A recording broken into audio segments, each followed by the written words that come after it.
vento daquela manhã soprava poeira pelas ruas estreitas do distrito como se a própria cidade estivesse tentando esconder seus pecados. E quando uma cidade tenta esconder alguma coisa, meu rapaz, é porque alguém importante já morreu ou vai morrer em breve.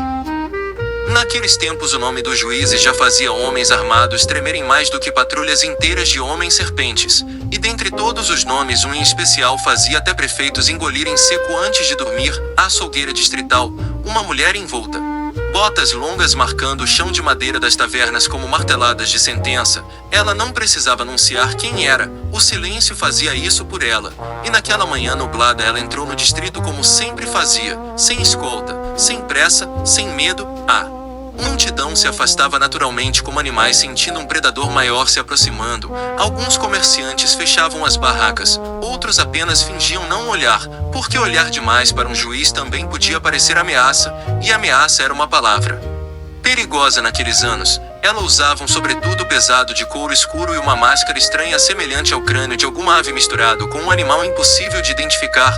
Os olhos escondidos atrás das lentes escuras davam a impressão de que ela nunca piscava, e talvez não piscasse mesmo. Diziam que depois dos procedimentos feitos pelo sindicato ela já não era totalmente humana. Diziam muitas coisas, mas ninguém perguntava nada diretamente. A açougueira caminhava pelas ruas carregando consigo 2 artefatos. O primeiro eram fios metálicos tão finos que não podiam ser vistos à luz normal, fios de aço especial feitos para cortar carne, madeira, pedra e até aço fino sem produzir barulho. O segundo era pior, muito pior, um mecanismo antigo conectado ao braço esquerdo capaz de invocar uma chuva elétrica em um ponto específico, raios artificiais do velho mundo, uma arma feita para guerras que já nem existiam mais. Naquele dia tudo parecia seguir normal, até um homem novo no distrito resolver abrir a boca. Era um desses sujeitos cheios de coragem porque ainda não aprenderam a sobreviver, talvez bêbado, talvez apenas burro. Ele viu a mulher parada perto de uma barraca de frutas e começou a falar palavras indecentes, assobios, piadas, provocações. As pessoas ao redor começaram a se afastar lentamente porque entenderam quem ela era antes dele, mas o homem não percebeu.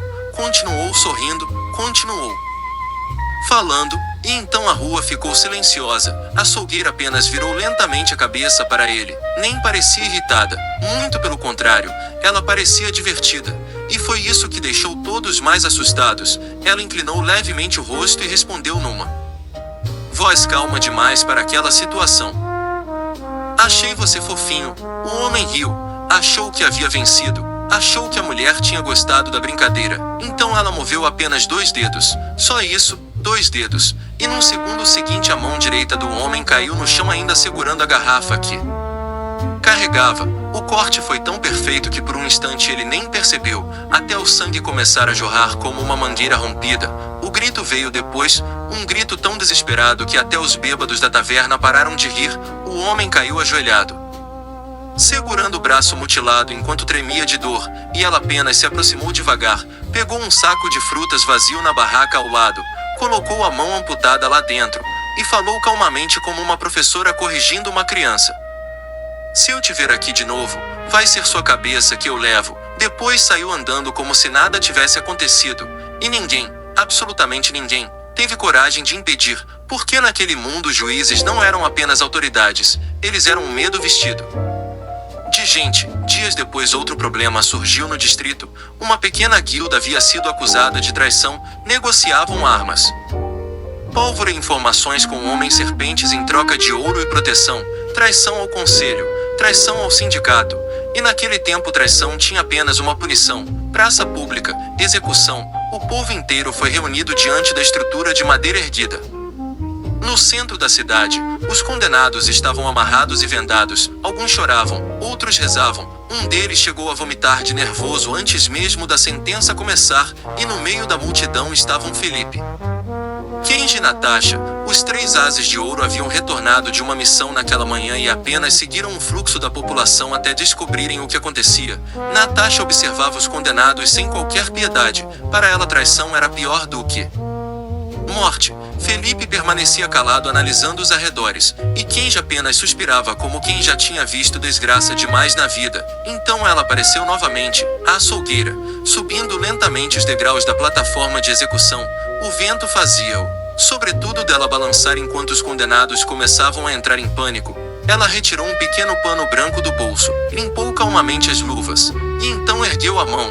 Foi rápido, rápido demais. Ninguém viu os fios, só ouviram os sons. Primeiro um corte seco, depois outro, e mais outro. Quando os corpos começaram a cair em pedaços, a multidão inteira recuou horrorizada. Cabeças, braços, sangue escorrendo pelas tábuas da plataforma, tudo separado de maneira tão cirúrgica que parecia impossível. Os gritos duraram poucos segundos. Depois veio o silêncio. A açougueira limpou novamente as roupas com um pano branco como se estivesse apenas terminando um serviço doméstico. Enquanto os soldados removiam os restos dos traidores, a população ficou imóvel. Alguns rezavam, outros choravam, mas ninguém ousava falar nada, porque naquele instante todos entenderam a mensagem do sindicato. Traição seria respondida com terror. Então ela desceu lentamente da plataforma, passou pela multidão até parar exatamente diante dos 3 ases de ouro. Natasha encarou a juíza sem baixar a cabeça. Felipe permaneceu atento, e Kenji apenas colocou a mão perto do revólver por instinto. A açougueira observou os 3 em silêncio por alguns segundos, depois sorriu discretamente atrás da máscara, e falou numa voz educada demais para alguém cercada por sangue. Vocês são úteis, por enquanto, e então foi embora, sem explicar mais nada. Mas naquela noite o conselho declarou estado de vigilância máxima em todos os distritos. Rumores de novas traições começavam a surgir, guildas desapareciam, prefeitos estavam sendo investigados, e os juízes começavam a viajar cada vez mais entre as muralhas, como aves de rapina procurando carne fresca. E quanto à proposta que a açougueira tinha para os 3 ases de ouro, bem meu rapaz, essa fica para outra história.